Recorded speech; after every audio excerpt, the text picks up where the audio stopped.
오늘 말씀은 마가복음 6장 53절에서 56절까지 말씀입니다. 우리 한 목소리로 읽겠습니다. 시작.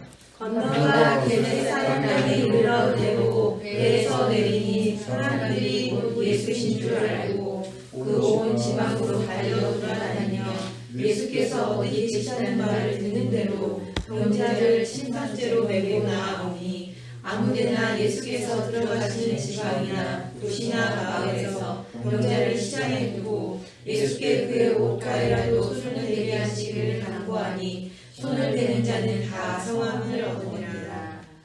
아멘. 모두 자리에 앉아주시기 바랍니다. 제가 잠깐 기도하겠습니다. 사랑과 은혜와 풍성하신 하나님 감사합니다. 죄악되고 연약한 저는 십자가 뒤에 온전히 가려 주옵시고 구속한 주님만 말씀하여 주옵소서. 저희가 듣겠나이다. 예수 그리스도 이름으로 기도드립니다. 아멘. 예, 오늘 말씀을 이제 드리고 나면 드디어 마가복음 6장을 마치게 됩니다. 예, 굉장히 오랫동안 마가복음 6장에서 머물고 있는 것 같지 않으세요? 예, 다른 장들보다 상당히 길게 느껴지는 게 사실입니다. 물론 중간에 부활절 강론 때문에 한 4주 정도 했었죠. 그래서 좀 더 느려지는 것 같은 느낌도 있지만 사실은 마가복음 6장까지 했던 게 8주입니다. 8주. 그래서 한 2달을 한 거죠. 앞으로도 뭐 이렇게 나가면은 아마 내년과 내후년에도 마가복음은 끝나지 않을 겁니다. 그렇지만 염려하지 마십시오. 이런 마가복음 6장 같이 이렇게 긴 아마 설교는 없을 겁니다. 아마 마지막 그 예수님이 그 십자가의 죽으심에 대한 내용도 좀 길 수는 있지만 아마 이게 거의 가장 많지 않을까 그런 생각을 갖습니다. 그만큼 이 마가복음 6장은 굉장히 중요한 장이라는 것을 우리는 알 수가 있죠. 우리가 생각해야 될 것이 마가복음 6장을 통해서 우리가 알아야 될 것은 예수님의 인격과 예수님의 사역에 대한 그 골고루 그 안에 이렇게 분포되어 있는 그런 말씀들입니다. 그리고 굉장히 중요한 게 하나님의 창조, 경륜이 그 안에 다 담겨 있죠. 하나님께서 그의 백성을 가지시고 거하시고 그의 백성에게 찬양과 영광을 받으시는 그 내용이 이 마가복음 6장 안에 고스란히 깊이 있게 담겨 있습니다. 이거는 우리 교회의 창립표이며 가장 핵심적인 내용이죠. 아마 시간이 좀 되신다면 마가복음 전체와 이 마가복음 6장부터 8장까지 내용을 상관관계를 쭉 이렇게 묵상하시면서 말씀을 살펴보는 것도 굉장히 재미있는 그런 말씀을 보는 방법이기도 합니다. 마가복음의 그 마지막 부분이죠. 오늘 마지막 단락은 상당히 짧습니다. 그래서 아마 성도님들도 오늘은 좀 짧지 않을까 하는 그런 기대감이 있으실 것 같은데요. 그 기대감에 부응을 해야 될 텐데 걱정입니다. 왜냐하면 이 마가복음 6장의 그 마무리 부분은 굉장히 종합적인 내용이 담겨 있습니다. 어떻게 보면 굉장히 쉬운 내용들이죠. 이렇게 마무리 짓는 그런 내용을 가리켜서 그 요약 정리라고 보통 얘기를 합니다. 마가복음에는 요약 정리가 몇 번 있죠. 총 3번 있습니다. 한 2번 되는 것을 우리 한 목소리 한번 읽어볼게요. 마가복음 1장 32절에서 34절입니다. 우리 한 목소리 한번 읽어보겠습니다. 시작. 그러므로 그때에 모든 병자와 귀신 들린 자를 예수께 데려오니 온 동네가 그 문 앞에 모여나나 예수께서 각종 병이 든 많은 사람을 고치시며 많은 귀신을 내쫓으시되 귀신이 자기를 알므로 그 많은 것을 생각하지 아니하시니라. 마가복음 3장 7절에서 10절 말씀입니다. 우리 한 목소리 읽을게요. 시작. 예수께서 제자들과 함께 바다로 물러가시니 갈릴리에서 큰 무리가 따르며 유대와 예루살렘과 이두메와 요단강 건너편과 또 두로와 시돈 근처에서 많은 무리가 그가 하신 큰 일을 듣고 나아오는지라. 예수께서 우리가 에워싸 미는 것을 피하기 위하여 작은 배를 대기하도록 제자들에게 명하셨으니 이는 많은 사람을 고치셨으므로 병으로 고생하는 자들이 예수를 만지고자 하여 올려왔습니다. 네, 이렇게 보면은요, 이 2번에 걸친 요약 정리와 오늘 말씀이 굉장히 비슷하다라는 것을 우리가 알 수가 있습니다. 그런데 사실은 오늘 요약 정리는 앞에 있는 마가복음 1장과 3장과 다른 독특함이 있습니다. 그 독특함 때문에 오늘 메시지에 오늘 성경 말씀의 핵심적인 내용들이 다뤄질 겁니다. 하지만 독특한 것을 이 6장만의 독특한 것을 나누기 전에 이렇게 요약 정리된 내용들의 핵심적인 공통점이 있다는 것을 우리가 발견할 필요가 있습니다. 이렇게 마무리 짓는 그러한 그 공통점은 과연 무엇이 있을까요? 물론 이제 예수님의 능력과 인기를 실감할 수 있는 그런 마무리들입니다. 하지만 그게 전부는 아니죠. 예수님의 인기의 비결은 예수님이 하나님의 되심에 대한 결과인 것입니다. 예수님께서 우리를 향한 인격적인 처우와 사랑이 그 안에 담겨 있다는 내용도 우리는 기억할 수가 있습니다. 다시 말해서 우리가 흔히 생각하는 인기에 대한 내용과 판이하게 다릅니다. 이것은 예수님의 사역이 앞으로 어떤 방향을 추구하며 나아갈 것인지를 간접적으로 보여주고 있는 것이죠. 어렵죠? 좀 더 쉽게 제가 한번 풀어보도록 하겠습니다. 가끔 유명인들 있죠. 유명한 연예인들이나 가수들이 있는데 사람들은 이들을 영웅처럼 또는 아이돌처럼 취급하는 그런 경우들을 우리가 보게 됩니다. 어떤 사람들은 그들의 그런 유명한 그 일상을 일일이 체크를 하면서 그들을 위해서 필사적으로 여러 부분에 있어서 알고 싶어하고 또 그들의 영웅담이나 그들의 미화된 그런 모습을 보고 싶어합니다. 그리고 나아가 대중들의 그러한 소원이나 그리고 모든 이들의 바라는 꿈과 그 소망을 그 연예인 또는 그 가수, 그 유명인에 의해서 투영돼서 이루어지고 싶은 그런 소망이 있습니다. 몇 해 전부터 유튜버들 사이에 색다른 방식의 컨텐츠가 나와 있는 것을 보게 됩니다. 몇 해가 아니라 꽤 오래되긴 했지만 몇 해부터 더 그것이 활성화되어 있는 컨텐츠인데요. 사실 우리가 알고 있는 정통적인 유튜브 내용들은 대부분 자신의 주장이나 또는 자신이 갖고 있는 정보나 또는 자신들의 유머나 재치를 담아서 다른 사람들에게 보여주는 것이 주안점으로 되어 있는 것이 정통적인 유튜버의 그런 모습입니다. 또 아니면은 이념이나 정치적 선동이나 자기 주장을 강조하거나 일종의 어떤 운동, 무브먼트를 이루고자 하는 의도 속에서 나오는 그런 내용들도 있죠. 하지만 전혀 색다른 유튜브가 몇 해 전에 더 이렇게 곽광을 받는다고 했잖아요. 그게 바로 뭐냐면 어떤 유명한 가수나 또는 유명인이 춤추거나 노래하는 그런 것을 보고 리액션을 하는 그런 유튜버들이 되게 많이 늘었습니다. 그리고 그들의 그러한 모습들, 그러니까 나 오늘 이거 처음 보는데요 라고 얘기하면서 와 어떻게 이럴 수가 있나요? 막 대단합니다. 이렇게 고음으로 어떻게 저렇게 춤을 멋있게 화려하게 막 그러면서 이렇게 그런 리액션을 잘 보이면 볼수록 조회수가 막 올라가는 거죠. 마치 그것들이 처음 보는 것처럼 그리고 아주 놀라운 표정으로 그리고 막 때로는 눈물을 왈칵 흘리기도 하고 또 박수를 치기도 하고 박장대소를 하기도 하는 그런 모습을 자기 얼굴의 모습을 찍어서 이렇게 유튜브로 방영을 하는 거죠. 이러한 유튜브를 시청하는 사람들은 대부분이 그 가수나 그 예술인이나 그 연예인들, 특히 그러한 유명인들에 대해서 아주 애착을 갖고 있는 사람들은 그것을 봅니다. 한 번 보나요? 여러 번 봅니다. 보면서 만족을 하죠.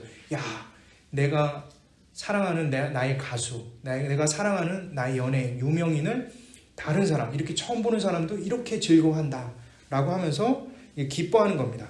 그러한 영상을 볼 때마다 그 가수들의 팬이나 또 좋아하는 감정을 갖고 있는 사람들은 마치 자신이 칭찬을 듣는 것처럼 생각하고 즐거워하며 낙을 누리는 것을 보게 됩니다. 그래서 유튜브 조회수가 많이 올라가죠. 이것이 유튜버들의 또 다른 노림수라고 할 수가 있는 것입니다. 이것은 일종의 영웅이나 신화 속의 인물로 착각하게 만드는 그러한 현상들이라고 할 수가 있는 것이죠. 그 가수가, 그 연예인이 그 유명인에 대한 그 관심과 사랑이 점점 집착이 되어서 그 유명인 앞에서 그 유명인이 앞으로도 더 높은 인지도를 가지고 활동할 수 있도록 그리고 온갖 그러한 것에 더 많은 기폭제를 역할을 자신이 하고 싶어하는 그러한 모습들을 우리는 보게 됩니다. 이와 같은 현상은 오늘만 있는 현상은 아니죠. 20세기 말에, 그러니까 2000년 초기에도 연예인이나 가수를 따라다니는 사람들이 있습니다. 이러한 가수들을 일컬어서 한국에서는 속칭 빠순이 빠돌이라고 보통 얘기를 합니다. 이들은 자신의 유명인에 대한 집착된 모습을 과하게 이렇게 드러나는 것에 대해서 아주 비속어로 호칭하는 그런 내용이죠. 그런데 오늘날 2021년에도 또 그 더 어린 젊은 층에서 그러한 모습을 그대로 보게 되는 것이죠. 자녀 세대에도 있고 그 부모 세대에도 그랬었고요. 그 부모의 부모 세대에도 그렇게 다르지 않는 모습을 보게 됩니다. 그것은 한국에 뿐만 아니라 외국에서도 전 세계에서도 다 볼 수 있는, 그리고 미국 안에서도 굉장히 잘 보이는 그런 모습이죠. 그것이 오늘날의 문제가 아니라, 오늘날에 있었던 그런 현상이 아니라 과거에 있었던, 고대에서부터 있었던 그런 현상이죠. 그러한 모습 속에 공통된 것은 무엇입니까? 그 유명인에게 열광하는 모든 사람들은 역으로 그 유명인들에게 지배당하고 싶어하는 그런 마음들이 있고요. 또 유명인들의 힘을 발휘해서 자신들이 윤택하고 싶은 그런 마음들이 있는 것입니다. 그러나 자신이 쫓는 그 유명인의 실체를 발견하게 되면 뒤늦게 그 열광이 실망으로 바뀌는 경우도 곧잘 있는 것을 보게 됩니다. 그리고 세월이 지나 세대가 지나게 되면 재평가를 통해서 그 사람을 완전히 묵살하거나 아예 신으로 만들어버리는 두 가지 현상들을 우리는 보게 되는 것이죠. 그것은 자신이 쫓는 대상이 결코 신화 속의 영웅이 될 수 없다라는 사실에 대해서 반증하는 것이죠. 그래서 계속 꾸며서 더 많은 신화를 만들어내고 싶은 그런 욕심들이 있는 것이죠. 누군가에게 지배당하고 싶고 누군가를 지배하고 싶어하는 그 우상과 같은 나의 그러한 모습들이 그대로 반영이 되는 것이죠. 이것은 나의 손에, 나의 품에 두고 싶은 욕망의 사실이고, 그것이 예나 지금이나 전혀 다르지 않는 그런 인간의 죄된 속성인 것입니다. 이것은 우리가 하나님과 관계가 끊어진 후에 인간이 죄의 지배 아래에 놓여 있을 때 나올 수 있는 자연스러운 현상이라고 할 수 있는 것이죠. 이것은 2000년 전에 유대인들에게도 동일하게 나타난 현상입니다. 바로 오늘 말씀의 주인공 되신 예수님에 대해서 이렇게 어긋난 집착을 갖고 있는 것 또한 그러한 모습의 일환이라고 할 수 있죠. 오늘 본문 말씀뿐만 아니라 마가복음 1장과 3장에 나오는 내용들 속에서 무리들에 의해서 추앙받는 예수님 역시 어떤 펜질과 덕질에 의해서 오늘날 속된 말인 빠순이와 빠두리에 속칭된 그러한 모습들을 그 무리 안에서 발견할 수가 있는 것이죠. 이것은 일종의 자신들의 꿈과 이상, 그리고 자신들의 신화나 영웅을 만들고자 하는 그러한 무리들의 군중 심리와 속성에 나타나고 있다는 것을, 죄된 속성들이 나타나고 있다는 것을 증명하고 있는 것입니다. 그렇지만 마가복음 1장과 3장과 다르게 오늘 말씀에만 우리에게 전해지는 독특한 부분이 분명히 있습니다. 그것을 나가기 전에 우리가 좀 한 가지 좀 생각해 볼 필요가 있는 것들이 좀 있죠. 어떻게 보면은 오늘날 이러한 그 무리들의, 여러 군중들의 그런 심리들을 그대로 받아들여서 유명 연예인들이나 가수들도 역시 그것을 역이용하기도 하고 그것에 의해서 더 많이 이렇게 자신들을 세우는 것들을 보게 됩니다. 가끔 유명 연예인들이 어떤 시상식에서 이런 말을 하는 것을 보게 됩니다. 자신이 이렇게 인기를 얻고 이러한 능력으로 이렇게 대단한 일을 하는 것은 모두 다 여러분 때문에 그렇습니다. 나를 사랑하는 여러분 때문에 내가 이렇게 합니다. 이렇게 얘기할 때 저는 처음에는, 이전에는 그건 겸손의 표현이고 또는 이제 앞으로도 계속 지지해달라는 그런 소리구나 라고 들었는데요. 요즘 와서 그런 말을 들을 때마다 이 가수 또는 이 유명인도 알고 있구나. 자신이 그렇게 앞으로 계속 발전하면서 달려갈 수 있는 이유는 누군가로부터 기대를 받기 때문에 그것이 가능하다는 것을 알고 있구나. 그런 생각을 갖기도 합니다. 따라서 주변인이 자신의 그러한 기대나, 자신에 대한 기대나 자신의 그러한 추대 속에서 그 사람은 그것을 실망시키지 않기 위해서 더 많이 노력하고 발전함을 통해서 더 대중적인 사랑을 받는 것들이 보여지게 되는 것이죠. 어떻게 보면 그러한 것을 자신의 열심에 의해서 체근하는 동기로 삼는 것을 우리가 볼 수가 있는 것입니다. 그렇다면 우리 예수님은 어떤가요? 예수님은 무리들이 그렇게 열심히 따라다니고 열망을 한다고 해서 그분의 능력이 더 상승되고 더 줄어드는 것이 아닙니다. 어떻게 보면 무리들에 의해서 조종당하는 것이 아니라 예수님께서는 그 인류 자체 그리고 사람 자체 그 한 명 한 명 자체에 대한 사랑의 마음으로 그 일들을 해나가시는 것을 우리는 볼 수가 있는 것이죠. 우리가 예수님을 믿고 싶을 때 기적이 나타나고 우리가 예수님을 믿고 있다는 암시를 걸었을 때 예수님이 구원하시는 것이 아니라는 것을 의미하는 것입니다. 예수님 자체가 바로 하나님이시며 예수님께서 기적을 베푸시고 능력을 주시는 최고의 전지전능하신 하나님이라는 사실을 우리는 알아야 되는 것이죠. 우리의 믿어줬기 때문에 우리가 무엇인가 주님을 따라서 살기 때문에 그분이 그 힘에 의해서 우리를 도와주시고 힘에 의해서 우리를 구원하시는 것이 아니라는 것을 우리는 잘 알아야 되는 것입니다.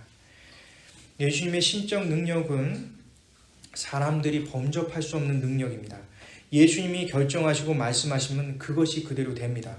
이것은 창조주께서 태초의 말씀으로 창조하셨듯이 예수님의 말씀은 그분의 능력이 되어 모든 것을 이루시는 능력이 되는 것입니다. 이것이 바로 창조주가 예수님이라고 할 수 있는 중요한 대목일 수 있는 것이죠. 특별히 삶과 죽음의 경계선 안에 있는 수많은 불치병들과 고통과 억압이라는 귀신들의 폭압 속에서도 진정한 치유와 자유와 그리고 회복의 역사를 이루어 나가는 그 과정을 통해서 우리 모두가 예수님 한 분밖에 없다는 사실을 분명히 알 수 있는 것입니다.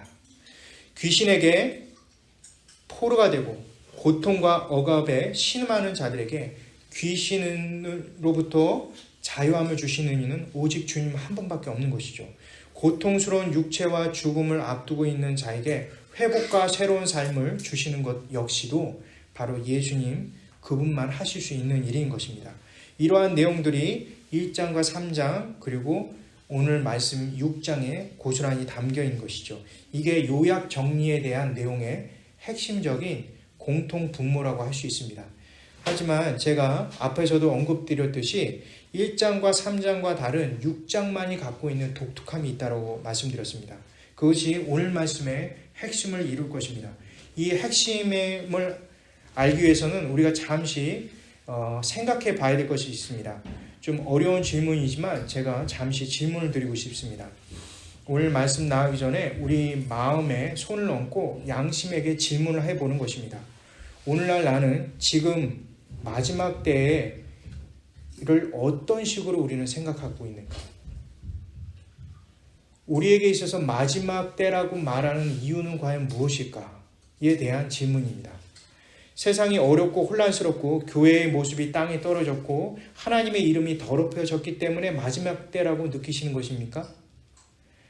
성경에 나오는 여러 현상과 동일한 내용이 서서히 드러나기 때문에 오늘날을 마지막 때라고 생각하시는 것입니까?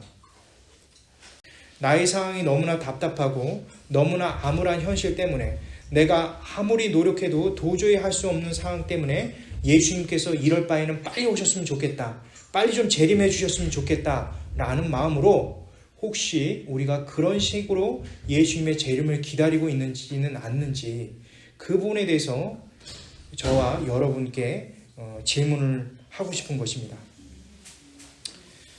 빨리 마지막에 주님 오셔서 이런 어려운 상황을 다 이렇게 해결하시고 천국으로 내 마음껏 내 마음대로 편한 곳에서 살고 싶다. 이런 마음으로 우리가 그러한 생각을 갖고 있으면서 겉으로는 세상이 악하고 성경에 나온 대로 이루어지고 있고 하나님의 이름이 더럽혀졌다고 이렇게 얘기를 하는 것 자체가 어떻게 보면 우리에게 있어서 또 다른 외식이 될 수 있다는 것을 조심스럽게 나누고 있는 것입니다.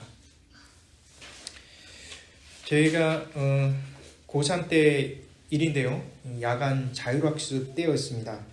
하늘이 무너지는 것처럼 막 비바람이 엄청 치고요. 막 하늘에 번개가 막 치더니 이 야간 자율학습 하는 동안은 가장 중요한 게 이 빛이거든요. 이 형광등이 싹 다 나간 거예요. 그리고 창문이 막 깨질 듯이 막 흔들리고요. 그때 제 짝이 멋있는 말을 했습니다. 그렇게 신앙이 좋은 애도 아닌데 야 예수님 재림할 것 같다 막 그러면서 이렇게 얘기를 했습니다. 그러면서 이제 입시는 끝났네 막 그렇게 얘기를 하니까 주변에 있는 애들도 믿는 아이든 또는 믿지 않는 아이든 다 환호성을 치면서 그래 시험은 끝났다 막 그러면서 박수를 치는 그런 모습을 보게 됩니다. 제가 그 모습에 저도 같이 박수 쳤던 게 기억이 나는데요. 예수님이 재림을 고대한 이유는 현재 있는 나의 그러한 어려운 상황들을 좀 이렇게 좀 회피하고 싶은 그런 마음 때문에 혹시 그런 것 때문에 주님, 재림의 주님을 기다리는 것은 아닌지에 대해서 한번 되묻고 싶은 것입니다. 그렇습니다. 오늘 주제가 바로 이 부분에 대한 내용인 것입니다. 마지막 때, 마지막 재림 주님을 기다리는 그 희망이 단순히 내 자신의 현재 상황을 피하고자 하는 그런 이유 때문이라고 한다면 우리는 주님 앞에 심각하게 고민해야 되는 부분이라고 할 수 있는 것이죠. 이러한 상황에 있어서 우리 신앙인들은 어떠한 제스로 어떠한 마음으로 다시 마음을 잡고 살아야 될 것인가, 그 부분이 바로 오늘 말씀의 핵심적인 내용인 것입니다. 자, 먼저 마가복음 6장 53절입니다. 시작. 건너가 게네사렛 땅에 이르러 대고. 제가 어린이 설교 때도 나눴죠. 애당초 게네사렛 땅은 예수님과 제자들 일행들의 최종 행선지는 아닙니다. 마가복음 6장 45절에 나와 있죠. 6장 45절에 보면 베세다가 사실은 최종 목적지입니다. 근데 결국 베세다는 언제 가게 되냐? 오늘 말씀 끝나고 나서도 2장 넘겨서 8장 22절이 돼야 도착을 하게 됩니다. 그런데 오늘 말씀에서 어떤 이유로 예수님께서 이 게네사렛이라는 곳 뒤로 백한 거거든요. 왜 그 땅을 밟게 됐느냐, 이런 부분을 우리는 고민하지 않을 수가 없는 것이죠. 게네사렛은 이 마을의 이름이 아닙니다. 그곳은 갈릴리 바다 서쪽 해안에 있는 3.5마일 5.6km 정도 되는 아주 길이가 넓은 그 평원과 같은 곳입니다. 영어로는 플레인이라고 보통 얘기하죠. 그냥 그 높은 곳이긴 한데요, 고산지인데 평평하게 펼쳐진 들판과 같은 곳입니다. 그곳에 이제 도착한 것이죠. 히라버 그 문장에서 보면 게네사렛이라는 그런 의미는 그 땅으로 건너가다라는 뜻을 갖고 있습니다. 그래서 디베랴라는 커다란 곳과 이 가버나움이라는 양쪽에 커다란 그 유명한 도시의 사이에 껴있는 그냥 아무것도 없는, 별 볼 일 없는 그런 마을을 의미하는 것이죠. 이 특별하지도 않은 그곳에 예수님께서 이 애매한 지역을 택하셔서 그것도 뒤로 배를 옮겨서 그곳에 도착한 것입니다. 왜 예수님께서 제자들에게 이렇게 이곳에 머물게 하셨는지에 대해서 오늘날 여러 학자들의 이견이 있고 아직도 풀리지 않는 수수께끼로 여기지만 마가복음 6장에서 8장 전체의 내용을 보면 우리가 잘 알 수가 있는 것이죠. 최종적인 목적지는 베세다지만, 그리고 베세다를 통해서 이방인 사역이 열려 있음을 보여주고 있지만, 이 역시도 이 게네사렛이라는 이 땅도 결코 주님께서는 가볍게 보지 않는다는 것을 우리는 살펴볼 수가 있는 것입니다. 사실 베세다 이후에 이 마가복음 전체의 주제 중 가장 중요한 주제인 이방인의 구원에 대한 문제들에 대해서 다루고 있기 때문에 사실 그 베세다 지역을 제외한 바로 앞에 있는 이 게네사렛은 그냥 이렇게 좀 안 적어도 될 만한 그런 장인데도 불구하고 굳이 성경은 그 부분에 대해서 그것도 좀 자세한 편이거든요. 자세히 적어놨다는 것을 우리가 기억해야 되는 것이죠. 좀 더 말씀을 살펴보도록 하겠습니다. 54절부터 56절 끝까지 우리 세 절 다 한번 한 목소리 한번 읽어보도록 하겠습니다. 시작. 베드로는 이스라엘을 예수인 줄 알고 그 온몸으로 달려 돌아다니며 예수께서 어디 계시다는 말을 듣고 병든자를 시상대로 메고 나오니 아무나 예수께서 신앙이나 주시나 와서 병자를 신경쓰고 예수께 그 옷가에라도 손에 하시기를 간구하니 손을 대는 자는 다 성함을 얻으리라.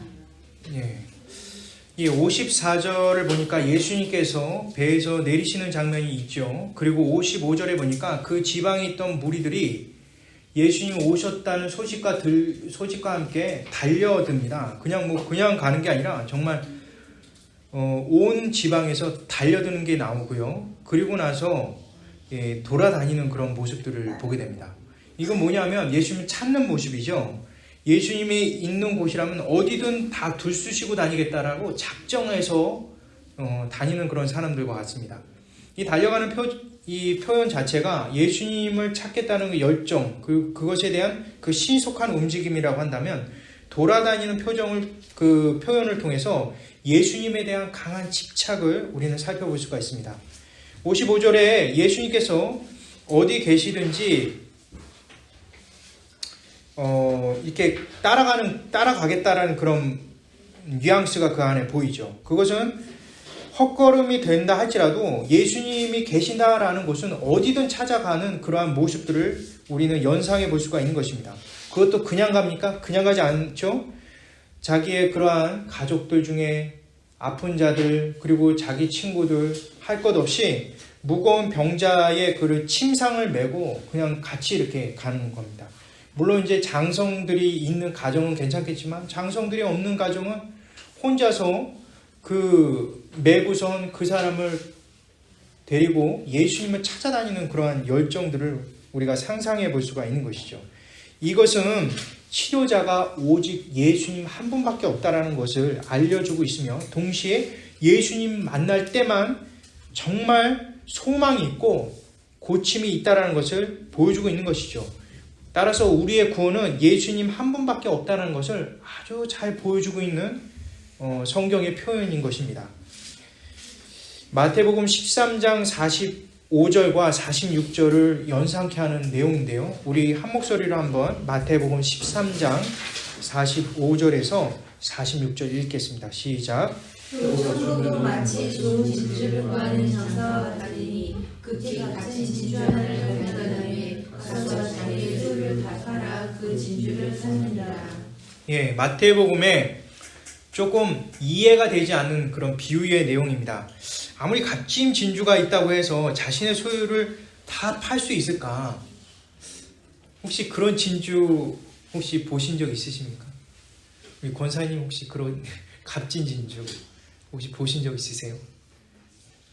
우리 권사님이 제일 연배가 높기 때문에 70평생 동안 그런 진주 보신 적이 없다고 하십니다. 저도 없거든요. 우리 모두 다 사실 그런 진주를 발견한 적이 없죠.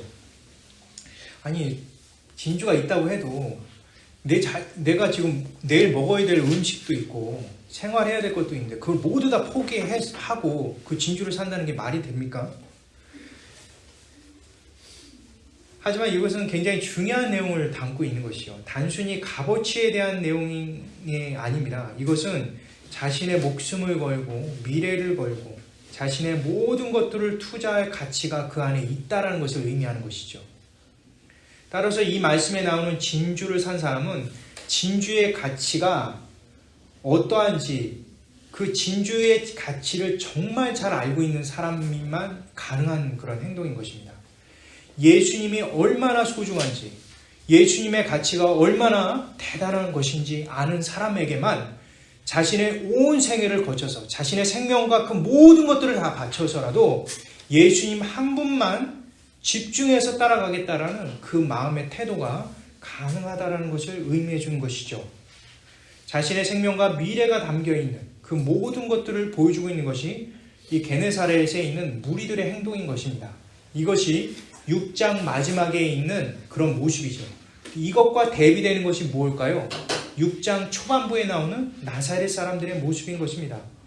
나사렛 사람들은 예수님의 고향 사람이고 예수님을 잘 안다라고 생각했던 사람인데도 불구하고 그들은 예수님에 대한 절박함도 없고, 그리고 예수님을 그냥 유명 인사 중에 하나 정도, 그냥 그 이상도 그 이하도 아닌, 그리고 어렸을 때 봤던 그러한 햇병아리 같은 취급을 할 수 있는 존재로 여기는 것이 바로 나사렛 고향 사람들의 모습인 것이죠.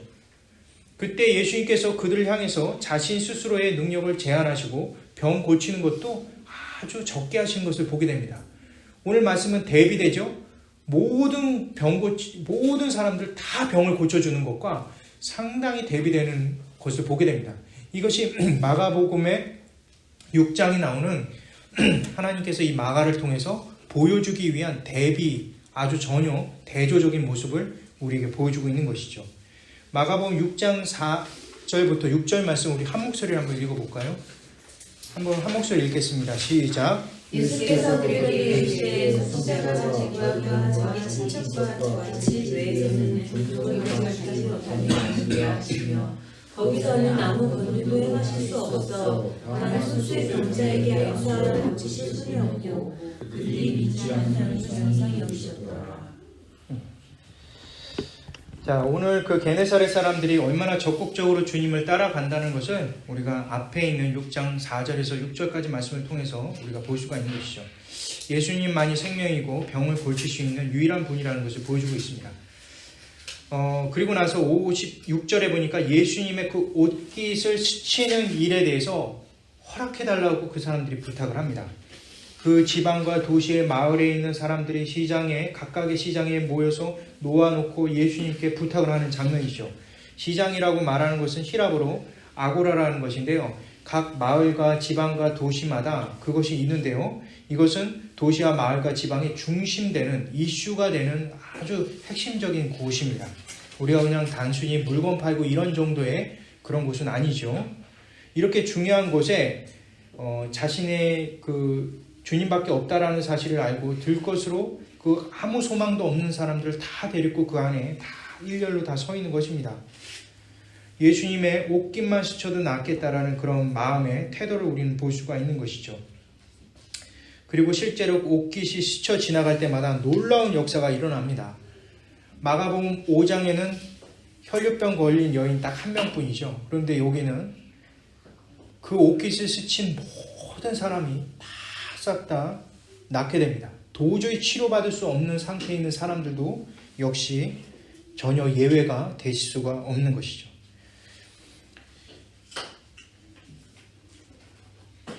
만일 예수님께서 그냥 게네사렛이라는 지역을 어차피 최종 종착지가 아니기 때문에 그냥 넘어가자라고 했었다면 과연 게네사렛에 있는 그곳에 있는 사람들은 어떻게 됐을 것이라고 생각하십니까? 어떻게 보면은 정말 게네사렛에서 죽을 수밖에 없는 이 사람들이 예수님 때문에 그 옷깃의 스침으로 인해서 다 구원을 전부 받는 것입니다. 마가복음의 이방인의 구원이 참 중요하기 때문에 게네사렛이라는 유대 지역보다는 이 마지막 최종지인 베세다로 가는 것이 더 중요하다. 분을 이렇게 촉각을 곤두서고 그것을 시간이 없다라고 하면서 그쪽으로 가셨다고 한다면 사실은 이런 일들이 일어날 수 없고 이들의 소망은 그냥 꺾이게 되는 것이죠. 근데 이러한 그 모습과 사뭇 또 다른 그 부류가 있죠. 제자들입니다. 우리는 지난주에 제자들의 모습을 우리가 고스란히 잘 봤죠. 제자들은 예수님의 수많은 그런 기적들을 보았기 때문에 굉장히 익숙한 자들입니다. 그런데도 불구하고 예수님이 눈에 보이지 않자 예수님이 없는 것으로만으로도 눈에 보이지 않는 것만으로도 우리는 다 죽었다라고 생각하고 예수님의 제자들인데 두려워 떨고 있는 그런 모습이 보이죠. 예수님 저기 나타나니까 귀신이다 소리 지르면서 그렇게 무서워하는 그런 모습들을 우리가 보게 되는데요. 어떻게 보면 게네사렛 사람들은 예수님을 소문만 들을 수도 있습니다. 그리고 몇몇 사람들은 예수님을 끝까지 따라다닌 사람들은 예수님의 그런 기적들을 본 사람도 있겠죠. 그렇지만 예수님의 기적을 그렇게 많이 체험했던 제자들만한 것은 아닙니다. 제자들과 비교할 수가 없는 것이죠. 그런데 그 제자들은 정작 예수님의 기적과 예수님에 대한 열정, 그 모든 것들이 드러나지 않습니다. 전혀 다른 차원에 있는 내용이죠. 예수님께 손에 대주기를 간구하는 그런 모습, 허락을 받는 그러한 모습들을 우리는 보게 되면서 여러 많은 생각들을 하게 되는 것입니다. 특별히 56절에 나오는 이 문장 속에 두 가지 중요한 문장과 단어가 있습니다. 이 말씀을 살펴보고 오늘 말씀을 마치려고 하는데요. 먼저 첫 번째로 볼 것은 56절에 옷 가에라도 손을 대게 하시기를 간구하는 그런 내용이 나옵니다. 이 원문에 보게 되면 이 내용이 6장 48절에 예수님께서 베네를 지나치는 그런 장면과 어법이 같습니다.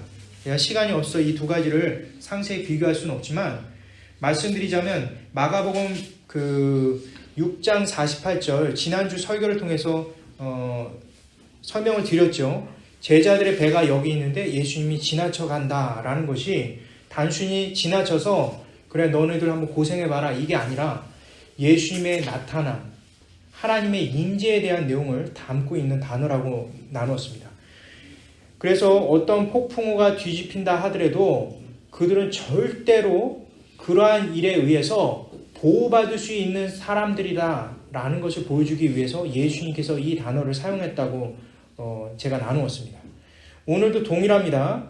이 폭풍우 속에서 그 위협 속에서 예수님은 예수님의 백성을 도우시고 함께 임재하심으로 거하심으로 그들을 평온케 하셨던 것처럼 옷 가에도 손을 대게 하는 그 강구 속에서 예수님께서 이미 그들에게 옷 가에 손을 대게 하시는 그 허락을 하심을 통해서 그들과 함께 거하시겠다는 그 약속이 그 안에 담겨 있는 것이죠.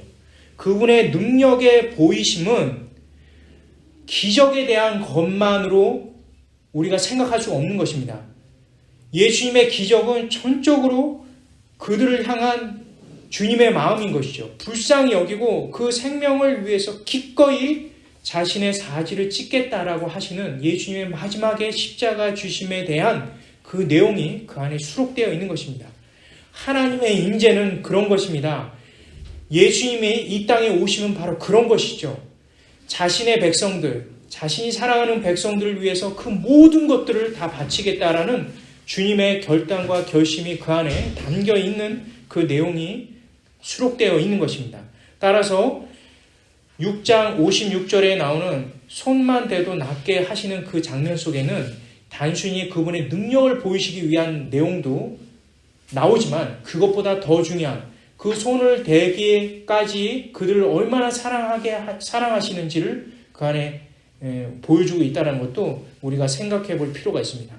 아무 유익이 없는 게네사렛 지역에 내려서 배를 정착시키고 죽어가는 그들을 위해서 기꺼이 시간을 쓰기를 마다하지 않으시는, 그래서 그들의 아픔과 죽음의 상황 그리고 절망과 낙심의 상황 속에서 구원과 소망으로 바꿔 놓으실 수 있는 것은 바로 예수 그리스도 뿐이밖에 없고 또 예수 그리스도의 마음이 그 안에 담겨 있는 것입니다.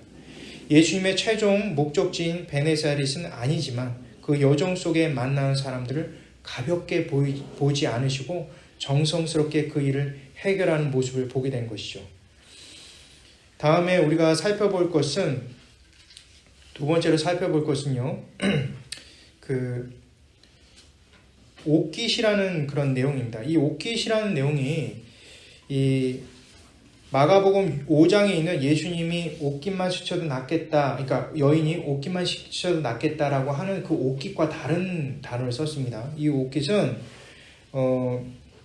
상당히 그 민수기 15장과 신명기 22장에 나오는 내용인데요.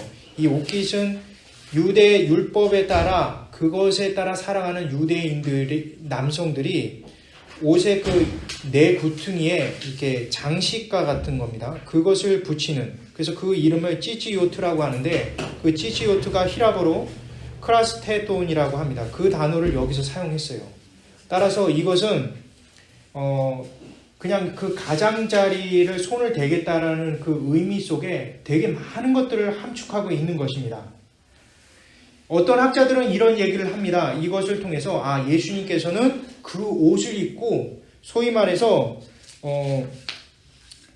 그 찌찌요트라는 것을 붙였기 때문에 예수님은 율법을 끝까지 지켰고, 그래서 율법을 완성시키는 모습을 우리에게 보여주기 위한 것이 아니겠느냐. 그래서 우리도 율법을 이 땅에서 지켜야 된다라고 주장을 합니다. 근데 그것은 굉장히 잘못된 얘기죠. 갈라디아서 3장 13절 인용을 통해서 제가 이전에 설명을 드렸습니다.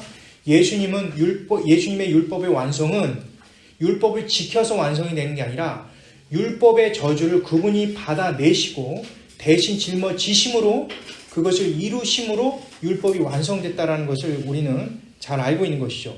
그렇다면 여기서 예수님이 율법 지키는 장식을 붙인 이유는 과연 무엇일까요? 그것은 바로 다음 장에 보게 되면 바리새인과 서기관과 이 게네사렛에서 논쟁 벌리는 그런 장면이 나옵니다. 여기에 가장 중요한 주제를 다루고 있는 그 내용, 율법 지킴에 대한 그 내용이 예수님이 얘기하시는 그 복음과 서로 상반됨을 보여주고 있는 것이죠. 따라서 여기에서 그것을 장식을 만지게 하심을 통해서 율법으로 너희들에게 고쳐지는 것이 아니라 내가 너희들을 고치고 있다는 것을 보여주고 있는 것이죠.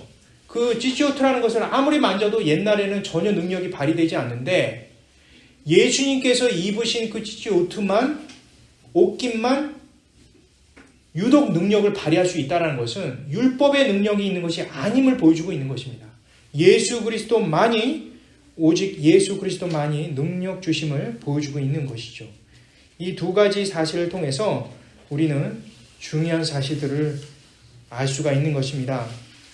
스쳐가는 게네사렛 지방에 있는 사람들에게 예수님의 복음의 핵심을 알려주시고 그들을 완전히 고쳐주시는 내용까지 담겨 있는 것입니다. 다시 말해서 마가복음 통틀어서 가장 중요한 핵심적인 내용인 율법이 아닌 오직 예수 그리스도 한 분밖에 없다라는 사실과 함께 그들을 그 안증뱅이고 일어날 수 없는 그들을 고쳐주신 내용도 함께 기적으로 보여주시는 것이죠. 말씀을 마치려고 합니다. 오늘 말씀의 핵심은 무엇입니까? 이미 서두에 나눴듯이 바로 결과에만 매몰된 우리 신앙인에 대한 지적인 것입니다. 결과를 위해서 과정은 중요하지 않다라는 것에 대해서 반박하는 그런 내용인 것이죠. 우리가 생활하다 보면 물론 과정 중요합니다 라고 얘기하지만 결국은 우리는 결과만 따지는 경우가 너무나 많다라는 것이죠.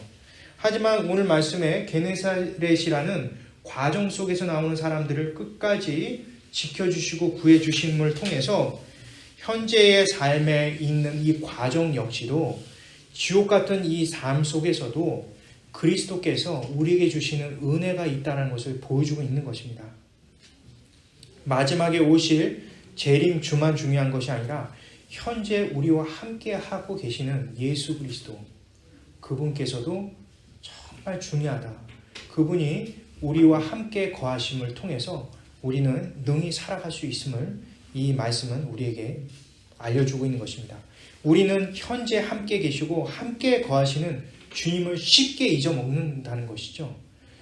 앞으로 오실 주님만을 생각하는 것은 상당히 잘못된 이방 종교를 믿는 것과 크게 다르지 않는 것을 성경은 말씀하고 계신 것입니다. 오늘 말씀의 전체 동사는 히라버에서 미완료로 끝났습니다. 히라버 미완료라고, 그러니까 동사의 미완료, 완료, 과거 이렇게 되어 있는데 이 히라버의 그러한 동사들은 시제만을 의미하는 것이 아니라 상태적인 것을 동시에 의미합니다. 미완료 같은 경우는 계속해서 진행해 나감을 의미하는 것이죠. 다시 말해서 예수님께서 게네사렛에서 도착하고 게네사렛에서 사역하시고 행동하시고 그 모든 것을 끊임없이 연속적으로 보여주심을 통해서 계속해서 하나님의 백성을 사랑하시고 치유하시고 율법이 아닌 은혜로서 구원하심에 대한 내용들을 연속적으로 보여주시고 그것이 시간이 아닌 상태로 보여주심을 통해서 우리에게 증명해주고 있는 것입니다. 이것은 바로 예수님과 우리 사이에 놓여있는 관계는 결코 결과에 의해서 측정되는 것이 아니라 바로 지금 이 시간에 결정되고 있음을 보여주고 있는 것입니다. 미래의 천국에서 현재의 고난과 고통의 시름을 있는 것만으로 만족시키지 않으십니다. 주님께서는 바로 현재의 고난과 시름 속에서도 내가 너와 함께 한다는 것을 보여주고 있는 것이죠. 예수님과 우리가 맺은 그 관계라는 것은 단순히 마지막에 바래지는 것이 아니고 마지막에 평가되는 것이 아닙니다. 바로 현재 지금 바로 우리와 함께 은혜 주심으로 우리가 그분을 통해서 더 많은 큰 유익을 얻고 있다는 것을 이 말씀은 우리에게 각인시켜 주고 있는 것입니다. 베세다에만이 의미가 있는 것이 아니라 지나쳐가는 게네사렛에서도 의미가 있는 것입니다. 제자들이 투덜댈 수도 있고 또 빨리 목적지로 가자라고 얘기할 수도 있습니다. 물론 성경에 나오진 않습니다. 하지만 지금까지 제자들의 행보를 보면 대충 뒤로 또 백해갖고 게네사렛까지 갔다가 또 베세대로 가는 그러한 여정들을 그렇게 즐겁게 생각하진 않았을 것 같아요. 우리의 인생 속에 마지막 영광이 아닙니다. 마지막 영광은 정말 찬란하고 너무 귀하죠. 하지만 지금 오늘날 그 재림하신 주님이 아닌 바로 지금의 주님도 정말 찬란하며 아름답고 영광스러운 것입니다. 비록 온전치 못하고 또 교회가 있지만 또 믿음의 사람들이 있지만 우리는 여전히 연역할 수 있습니다. 그렇지만 그러한 사람들을 통해서도 우리는 힘을 얻을 수가 있는 것이죠. 나의 모든 만족하며 채울 수 없는 가족들이 있지만 하지만 그나마 그 가족들을 통해서 우리에게 주시는 또 다른 은혜가 있다는 것을 우리는 항상 기억해야 되는 것입니다. 그래서 나와 우리와 그 주님과의 관계 속에 절대적으로 그 사랑을 잊어서는 안 되는 것입니다. 로마서 8장 37절 39절 우리 한 목소리 한번 읽어보도록 하겠습니다. 우리 한 목소리 읽겠습니다. 시작.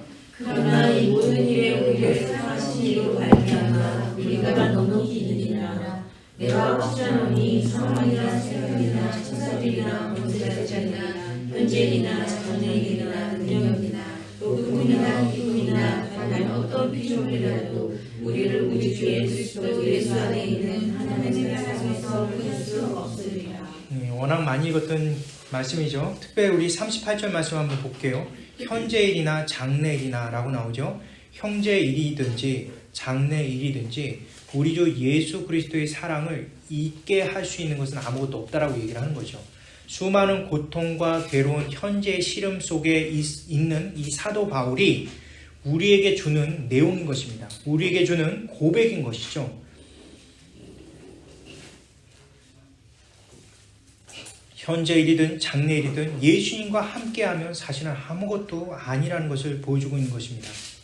죽어 주님의 품에 가도 좋지만 이렇게 남아서 주님의 믿음의 형제들과 함께 있어도 나는 괜찮다라고 얘기하는 사도 바울의 고백처럼 들리고 있습니다. 현재 계속해서 주님과 주님의 사랑을 받고 있는 여러분과 저 역시 마찬가지라고 생각합니다. 앞으로 오실 주님에 대한 그 영광에 대한 꿈도 우리는 갖고 있지만 현재 이곳에서 괴롭고 힘들지만 주님께서 함께 하고 계신다는 그 사실, 그 영광도 우리는 무시해서는 안 됩니다. 그래서 사도 바울이 이렇게 얘기하죠. 27절에 보면 이 모든 일에 우리를 사랑하시는 이로 말미암아 우리는 넉넉히 이긴다. 우리는 넉넉히 이길 수 있는 것입니다. 그분의 사랑으로 말미암아 말인 것이죠. 미래의 마지막 때 재림주만 바라는 것이 아니라 현재 넉넉히 이길 수 있는, 넉넉히 이기고도 남는 주님의 사랑도, 주님의 영광도 너무나 소중하다는 사실을 늘 기억해 주시기 바랍니다. 이스라엘 사람들이 샬롬이라는 말을 참 많이 하죠. 제가 히브리어를 처음 배울 때 히브리어 교수님이 그런 얘기를 합니다. 이스라엘 사람들이 이 샬롬이라는 단어를 쓸 때 내가 좋아하는 사람들도 있고 싫어하는 사람들도 있잖아요. 다 샬롬이라고 하면 좀 이게 구분이 안 가죠. 그래서 싫어하는 사람은 그냥 샬롬 한 번만 얘기하고 좋아하는 사람은 샬롬은 연달아 얘기를 한다고 합니다. 그러니까 그게 좋아하는 사람과 싫어하는 사람이 이게 구분이 되는 것이죠. 이 샬롬이라는 단어가 무엇입니까? 평안, 평화 이런 뜻을 갖고 있죠. 근데 이스라엘 역사를 보게 되면 평화와 평안을 경험할 수 있는 역사입니까? 수도 없이 외부의 침략을 당하고 나라가 없어지고 2000년 동안 나라 없이 생활했고 이런 사람들의 갖고 있는 이 샬롬이라는 단어는 단순히 그냥 우리 형이상학적이거나 상상 속에 있는 그런 이미지가 아닙니다. 실제적인 것이어야 되죠. 그들이 실제적인 고통 속에서도 샬롬을 외쳤다는 것은 실제적인 샬롬 평안이 무엇인지를 알고 있다는 것을 의미하는 것입니다. 실제로 그 나치의 그 가스 수용소에서 죽어가는 크리스찬 유대인이 벽면에다 쓴 내용이 있습니다. 이곳에서도 함께 하시는 주님, 나에게 진정한 평안이 되십니다.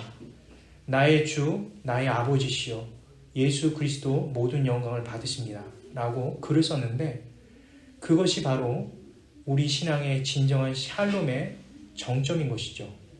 내가 주님과 관계되고 나의 아버지가 바로 하나님이라는 그 사실, 주변에 어떤 고통과 어려움이 내게 닥친다 할지라도 그것에 의해서 우리가 낙심하지 않는 것은 나의 아버지는 바로 절대자, 창조자, 구원자, 예수 그리스도 나의 하나님이시라는 그 사실을 이 말씀은 우리에게 알려주고 있는 것입니다.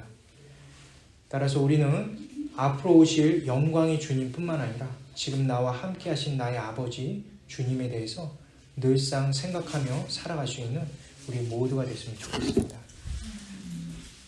제가 기도하겠습니다. 사랑과 은혜가 풍성하신 하나님 감사드립니다. 하나님, 마지막 때 오실 주님의 영광스러운 모습뿐만 아니라 저희와 함께 거하시는 주님에 대해서 늘 감사하며 그러한 주님의 영광과 은혜에 대해서 또한 감사 찬양할 수 있는 우리 모두가 되게 허락하여 주옵소서.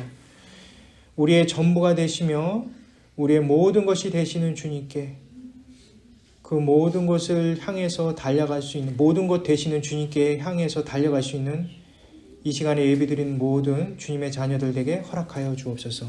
예수 그리스도 이름으로 기도드립니다. 아멘.